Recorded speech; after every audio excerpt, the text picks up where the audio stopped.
Right now on IUSTV News, hundreds dead after airstrikes in Lebanon. We have the latest on the ongoing conflict in the Middle East.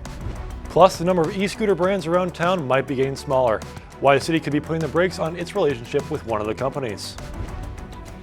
And blink and you might miss it.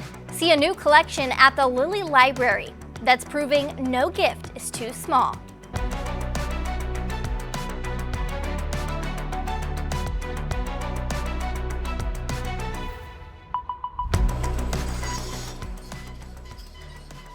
The death toll is rising in the aftermath of an Israeli airstrike in southern Beirut. The Lebanese health minister says the strike has killed nearly 500 people, injuring hundreds of more. Thanks for joining us. I'm Grace Morocco. I'm Mike Badrov. You're watching IUSTV News. The growing conflict comes the United Nations General Assembly starts in New York. The meeting features prominent world leaders, including President Joe Biden. John Lorenk reports. Many of the most politically powerful people on the planet are in the Big Apple. I couldn't be more grateful to my colleagues for taking the time here in New York to meet together. The United Nations General Assembly is a yearly summit where leaders discuss global matters. The theme for the 2024 UNGA Summit is Leaving No One Behind, acting together for the advancement of peace, sustainable development, and human dignity for present and future generations. When we come together, we can solve world problems. The agenda includes meetings on rising sea levels and combating the threat of antimicrobial resistance to global health. And then there's the elephant in the General Assembly Hall. The current wars taking place across the world, including Lebanon, where hundreds of people were killed Monday in what officials there are calling the deadliest day of Israeli strikes in nearly 20 years. We are seeing a wave of exodus and the targeting of residential areas. Tensions remain high in the Mideast, where both Israeli and Hezbollah bombing attacks intensified this past weekend. U.S. officials have been calling for a de-escalation for months and will continue to do so at the summit. Our message is, let us get to a cessation of hostilities in Gaza, and that will hopefully bring an end to all of this. I'm John Lawrence reporting. The UN Security Council is also holding a special meeting on Ukraine, where Ukrainian President Volodymyr Zelensky is expected to speak. Back at home, the IU Hillel Foundation has a new executive director. Jeff Lincoln will step into the new role. Lincoln is an IU graduate with a degree in Near Eastern languages and a culture and a certificate in Jewish studies. He has overseen operations at the Jewish Federation of Greater Indianapolis since 2018. IU Hillel Board President Michael Mervis called Lincoln a phenomenal addition. In a statement, Lincoln expressed his excitement on the new role, saying, quote, "In many ways, this is truly a homecoming. While attending IU, Hillel was where I found my people, many of whom remain my closest friends." Well, if you use rideshare, electric scooters, and bikes on campus, you may soon be left with only one company to rent from. Currently, the city operates under contracts with Bird and Lime. VioRide pulled out of the market at the end of last year, but the Board of Public Works is looking at ending its contract with Lime. The city says e-scooters use has dropped by 40% compared to 2022. The board meets tonight. A Columbus man is facing charges after police say he shot a gun at his ex-wife. 59-year-old Brent Claiborne is charged with attempted murder and 3 other felonies. Police say he punched her in the face during an argument and said, "One of us is dying tonight." He was arrested after an hours-long standoff with police. Unemployment claims in Indiana are up by over 1% in the last 5 months. From June to August, there was an increase of 2,700 insurance claims filed. In August, more than 21,000 Hoosiers reported being unemployed. The state unemployment rate now matches the national rate at 4.2%. Fewer low-income students applied for financial aid this year after that botched rollout of an updated application form. The rollout brought delays, tech glitches, and administrative mistakes. FAFSA submissions were down 3% compared with the year before. Both Republican and Democratic lawmakers have criticized the Department of Education's rollout of the new version of FAFSA. Now to the latest on the 2024 presidential election. Vice President Kamala Harris is planning to visit the U.S.-Mexico border in Arizona on Friday. It comes as Harris tries to close the polling gap with former President Trump on immigration, a key issue in the presidential campaign.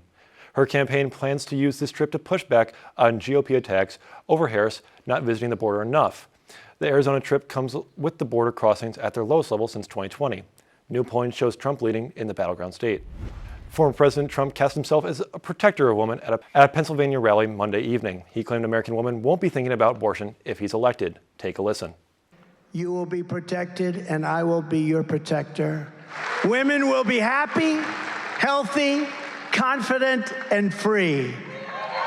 You will no longer be thinking about abortion. So all they talk about abortion because we've done something that nobody else could have done. Polls show Harris has a clear advantage among women voters, nationally and in key swing states. Political analysts believe that the edge is partially driven by the Supreme Court overturning Roe v. Wade in 2022. Vice President Harris's campaign said they set a new single event fundraising record this week. The campaign reports bringing in $27 million at a New York event. Harris flew back to Washington, D.C. after and told reporters she believes the fundraiser's success shows support for her message and her campaign. And a Florida woman is rescued after her car goes dangling from a parking garage. Still ahead, the dramatic video capturing the stressful situation and what police say caused the accident in the first place. Plus, Boeing releases a new proposal to try and cool tensions with thousands of striking workers, what the company is now offering. But first, a big donation of a not-so-big book collection. When we come back, we take you to the Lilly Library, where curators share their excitement on the gift. We'll be back in a few.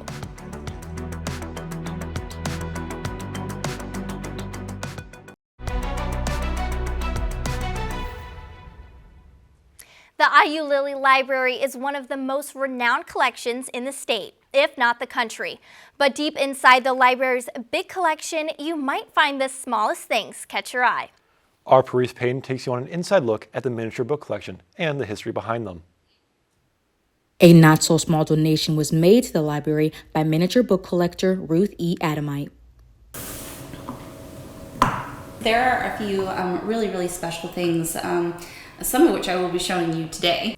Sarah McElroy, the library's curator of religion collections, shares the history behind these books and how the library's collection all started. The bulk of our miniature book collection came to us from a single collector, a woman named Ruth Adamite. Adamite wasn't just a collector, but a teacher and traveler who says she had an incurable wanderlust. In the summer, she would often work as a lab assistant or something to make ends meet, but she would save up all the money she had for her books and for her travel. Like her travels to the Middle Eastern, where she collected her favorite miniature book collection, the Qurans. These are also manuscript or written out by hand. They're not printed. There was a special technique for writing in these tiny books. People beginning to use copperplate engraving. They would take a sheet of copper and as tiny as they could etch that little image that they wanted, or if they wanted to include text, if they could write it very small. Some say these miniature books were designed as useful tools, like almanacs, which help people predict how their day is going to be. So they may very well have kept something like this in their pocket so that they would know when to expect different eclipses, the starts of different seasons, sunrise and sunset. Other good reasons something might be done in miniature: religious books. Adamite even writing her own book about her collection of thumb Bibles. Which are just Bibles that are very small. Sometimes they're intended for children, but often they're just a Bible in miniature. Thumb Bibles, Qurans, almanacs, and more. These miniature books are often no larger than a few inches. According to McElroy, the miniature books really captures in ways the other collections don't. In Bloomington, I'm Paris Payton, IUSTV News. The Lilly Library is open Monday through Saturday. You can find their hours and exhibits on their website. An intense situation for a Florida driver and her rescuers. Take a look at this video. This is in Coral Gables, just outside of Fort Lauderdale. The car was found dangling off the fourth floor off the parking garage. A tree in front of the prevented the car from falling to the ground. Firefighters pulled back the car into the garage. The woman walked away without any injuries. Police say she accidentally pressed the gas pedal, causing her to drive through the wall. A Missouri death row inmate is set to be put to death tonight. Marcellus Williams was convicted in 2001 for the 1998 stabbing death of a former newspaper reporter. The Missouri Supreme Court refused to stop his execution. The last execution in the state was last year. Indiana will execute one of its own inmates in December. Boeing has issued a new offer to 33,000 union members who have been on strike for 11 days. The revised offer includes an immediate 12% raise and a 30% raise over 4 years. Union members rejected a past offer of an immediate 11% raise. Another sticking point is retirement benefits. Boeing is offering to increase 401k contribution rates, but the union members want the company to bring back its pension. Workers gave up after the last strike in 2008 when Boeing threatened to move production to non-union plants. The union has not commented on the new offer. Next on IUSTV News, a new report links certain nursery products to unsafe sleep environments for babies. The numbers you need to know in today's Health Minute. Plus, it's been gloomy, cooler, and wet. When can we see some drier weather? Carson has a check on the forecast on the other side of the break.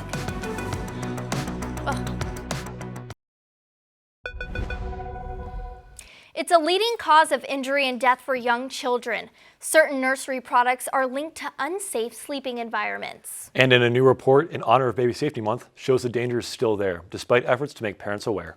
In today's Health Minute, Mandy Gaither has a look at the data and what every parent should know to keep children safe.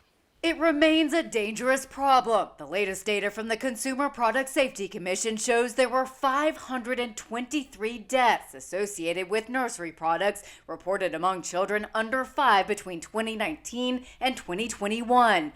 76% of those deaths were linked to cribs, mattresses, bassinets and cradles, playpens, play yards, incline infant sleep products, and infant carriers. It's really not surprising that these products have been associated with unsafe sleep deaths. Dr. Manisha Agarwal with Children's Healthcare of Atlanta says babies need their own dedicated, firm, flat sleep surface. The CPSC says to use only products intended for sleep that meet federal requirements and make sure that sleep space is bare with nothing but a fitted sheet. So no blankets, no pillows, no stuffies. If a child falls asleep in a place not made for sleep, including car seats outside of the vehicle and incline products with an angle greater than 10 degrees, like rockers, gliders, and swings, transfer them to a safe sleep surface. We have to remember that just because it looks like it might be comfortable for your child doesn't mean that it's necessarily safe. Finally, always place a baby to sleep on their back to reduce the risk of sudden unexpected infant death syndrome and suffocation.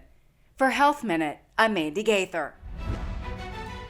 Turning to weather now, and we start with this. Hurricane Helene, the latest named storm, has her eyes on the Gulf Coast of Florida. Hurricane watches have been issued up and down the coast. Helene could make landfall in the next 48 hours. The storm is projected to become a tropical storm later today and will develop into a potentially intense hurricane as it enters the Gulf of Mexico. Here in our area, that means more rain is coming as the storm continues north after making landfall.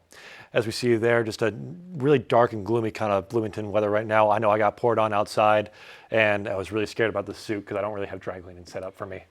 Well, you were scared about the suit. I was scared about my hair. I'm scared about my hair, I can't be walking in the rain. I don't have my umbrella with me. I know. I don't have an umbrella yet. I need to go get one. Yeah, I need it. Pocket umbrella, but forgot it. Well, it's not going to save you from the rain if you don't have it. I know. Well, guys, if you haven't noticed the elephant in the room, it's me. I am filling in for Quentin with the forecast today, and we were talking about that hurricane. And for us, it couldn't have come at a better time because we are currently in the middle of a drought. As you can see, Bloomington is not the worst place to be in terms of the drought, but it's mostly focused in South Carolina, Ohio over here. But we could certainly have it better. Moving on to that day planner, if you have an 8 a.m. on Wednesday, then you're going to be walking to class in very, very temperate weather, around 59 degrees at 8. At 12, we're jumping up to about 72, and it's going to top off at about 77 at 4 p.m. on Wednesday. So make sure you dress accordingly for that. And then on Saturday, we have the first Big Ten tailgate of the season with IU versus Maryland. At 8 a.m., we've got 66 degrees, noon 78, and 4 back down to 70. Great temperatures, but the only problem is it's going to be raining all day. So make sure you are getting those jackets and those umbrellas, whether they're liquid jackets or rain jackets, doesn't matter to us. Just make sure you're wearing one. And then onto the 7-day forecast on Wednesday. On Wednesday, we've got nice weather. We have got a low of 61 and a high of 76. Thursday, we've got a low of 63 and a high of 81. But on Thursday starts some rain that will continue well into next week on Tuesday and possibly after. That is just that kickback from Hurricane Helene, like we mentioned earlier. I'm really upset about that Big Ten tailgate. That's my first one as a freshman here, so I would be like, oh, a little bummed. You don't even know. Big Ten tailgates are so fun. I really hope that it's raining just hard enough to where it's comfortable, but not, getting fully rained out. Very valid. Thanks, Carson. Next in sports, your Hoosiers are now 4-0 as they chug on in the regular season. And Indiana basketball lands a 4-star recruit. Allie has the recap in sports when we come back. Stay with us.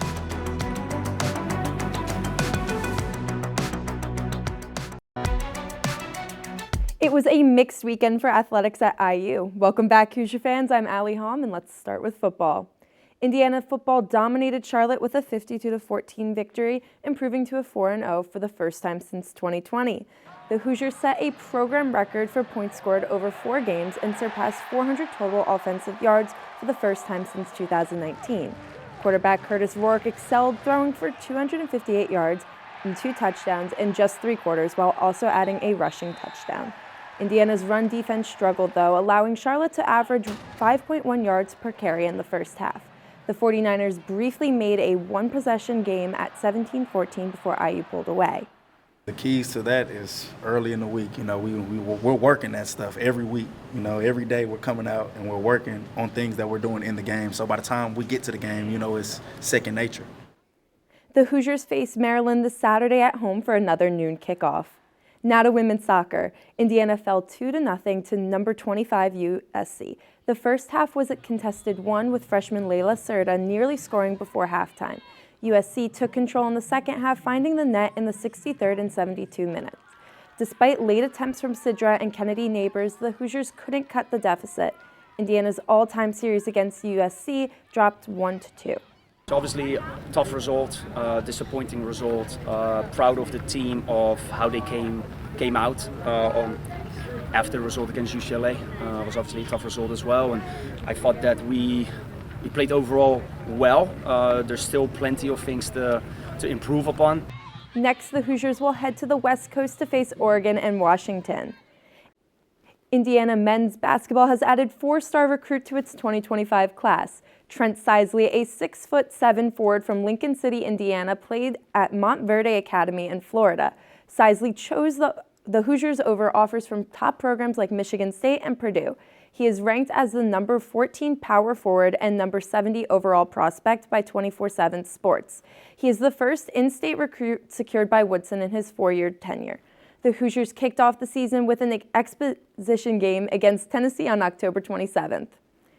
And for the latest on all things IU sports, be sure to tune in each week to the Hoosier Sports Night. You can catch it on Thursdays on IUSTV. That's all for sports. Back to you at the desk. All right, Allie, thank you. Let's get one last check on that 7-day forecast, Carson. Yes, of course. So like I said, we're going to get some nice weather tomorrow on Wednesday. We're going to get a low of 61, a high of 76. And then starting Thursday and through the rest of the week until a week from today, we are going to have rain every single day. So just make sure that you are getting your raincoats and your umbrellas and just dressing for the weather overall. No, thank you. Just rain. I like how we're all defeated about the rain. I hate the rain, but it's better than being really hot. Too hot, too rainy. Where's our nice middle here? There is no middle in Indiana. Thank you so much, Carson. For updates between newscasts, check out IUSTV.com, and we look forward to seeing you back here on Monday. Take care.